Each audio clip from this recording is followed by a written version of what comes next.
Hi everybody, it's Nikki from Spa Indulgences by Nikki and welcome to Nikki's Essentials. I have had the last 2.5 weeks worth of rain and we're finally getting a little sunshine out today. And we went over to the farmer's market, my dog and I. So I'm a little hot and sweaty, but I've been wanting to get this out for a while, but I keep getting distracted by things. Anyway, case in point. Anyhow, so I'm going to start a new kind of series because, well, there's a lot of stuff out there and there's a lot of misinformation and, a lot of biased information. And while I do prefer to use Young Living essential oils when it comes to my therapeutic essential oils, there are a lot of great companies out there and a lot of lesser known brands who make exquisite essential oils. But the most important part is that you are informed and you make educated decisions about which oils to use, why, and who you get them from. So I figured I would start this series called Essential Oils and Science, where I will go looking through scholarly sources and also my sources. I do not hide my sources. My sources are always in the description box. This is going to be no difference. I'm going to look at studies, scientific journals, and so on and so forth from peer-reviewed and professional sources. As a research junkie myself, it has been invaluable to me, and through my academic essays that I write for college and everything, to be able to know where to find these sources and how to utilize them and pick out the pertinent information. So I'm pretty much giving you a mini summary and providing you the link of these sources, and you can, of course, I highly encourage you to do your own research. Always, always, always make sure you're looking at professional, peer-reviewed, scientific, reputable sources. Always question your sources. And I want to provide you with good, clear, concise information. So let's get started. Okay, so this is the first of our series. I looked at a book of studies from 2012 called The Medicinal Essential Oils, Chemical and Pharmacological and Therapeutic Aspects of Essential Oils. This was actually a book of reviews on actual research papers. I think there was about 7 in the book itself, all separated out.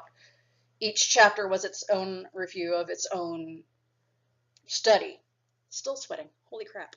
Anyway, it was basically research papers concerning the medicinal properties of essential oils and their constituents.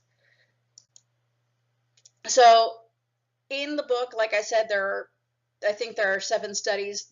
I picked 2 to summarize for you. I highly encourage you to check out the link and read it yourself. Always good.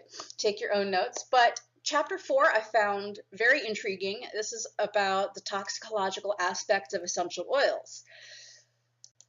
So we know that essential oils are a mixture of a number of natural and vaporous compounds, and they're characterized by a strong odor produced by aromatic botanicals. They are used in medicinal treatments, food flavorings and preservation, sanitary products, perfumes, and cosmetics. The study found that, well, it reminded the reader that if a product is labeled natural, that it's not always just safe for humans or animals or anything, but that is totally accepted in today's society, that the word natural equates safe, but it doesn't always mean that. Toxicology, however, is the science by which an investigation is pursued experimentally, cellularly, biochemically, molecularly, studying these mechanisms of the essential oil as well as the functional aspects, and assesses the probability of their occurrence. It establishes parameters for median lethal doses, acceptable daily intake, and a no adverse effect level. It helps to evaluate the safety of these compounds. What they looked at specifically were eugenol, enethol, safrole, estragol, I'm looking at my notes, carvacrol, thymol, menthol, and eucalyptol. Some of these might sound a little familiar. Menthol, eucalyptol, mint, eucalyptus, safrole. Ringing any bells? Thymol? Thyme. Anyway, so the results from this study were that that the essential complex mixture of substances of vegetable origin, essential oils, that's what they are.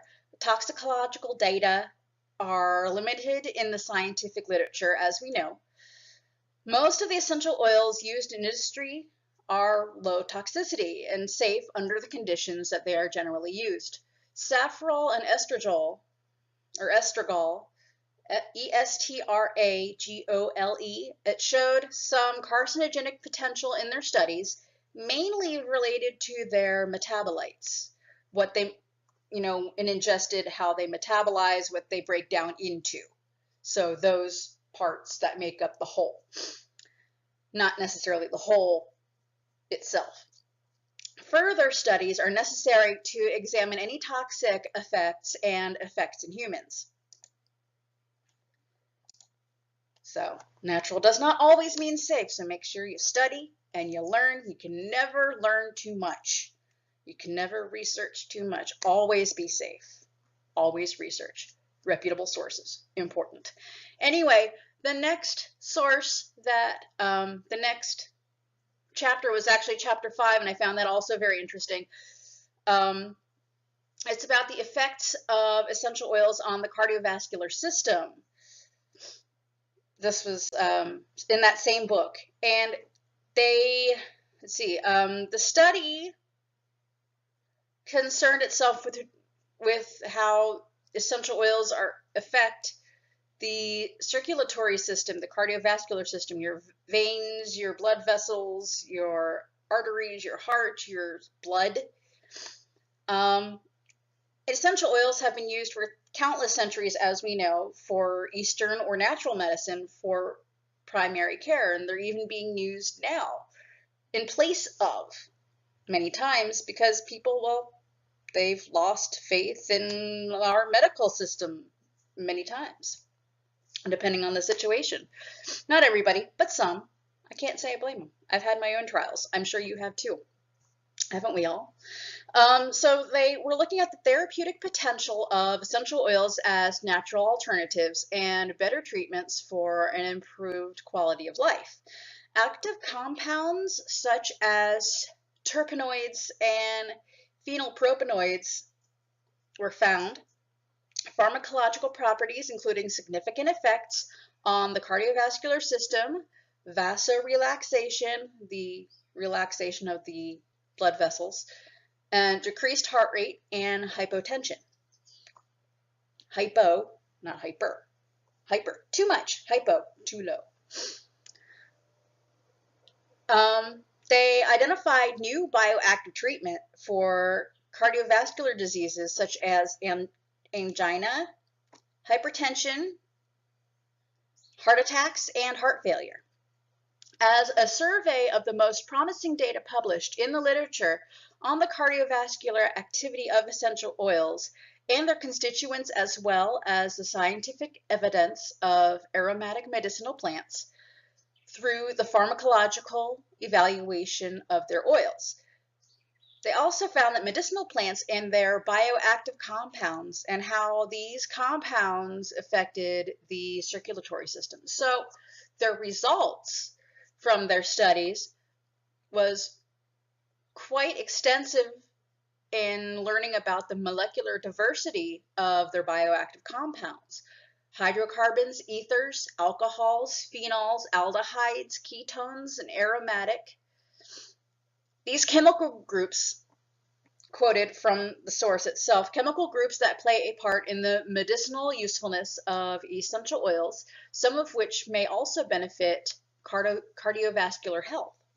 Interesting. Also quoted, hypotensive, vasorelaxive, and bradycardic actions are the most important pharmacological aspects or effects demonstrated by the essential oils and their constituents on the cardiovascular system. For this reason, these bioactive essential oils and isolated active ingredients in these oils may be useful for the prevention and or treatment of cardiovascular diseases such as arterial hypertension. Pretty outstanding. So that's really about it. And that's pretty much what our essential oils in science is going to look like. Snippets of, what they looked at, what they were studying, what their results were. Give you the information, the link to find it down below so you can look at it and research it for yourself.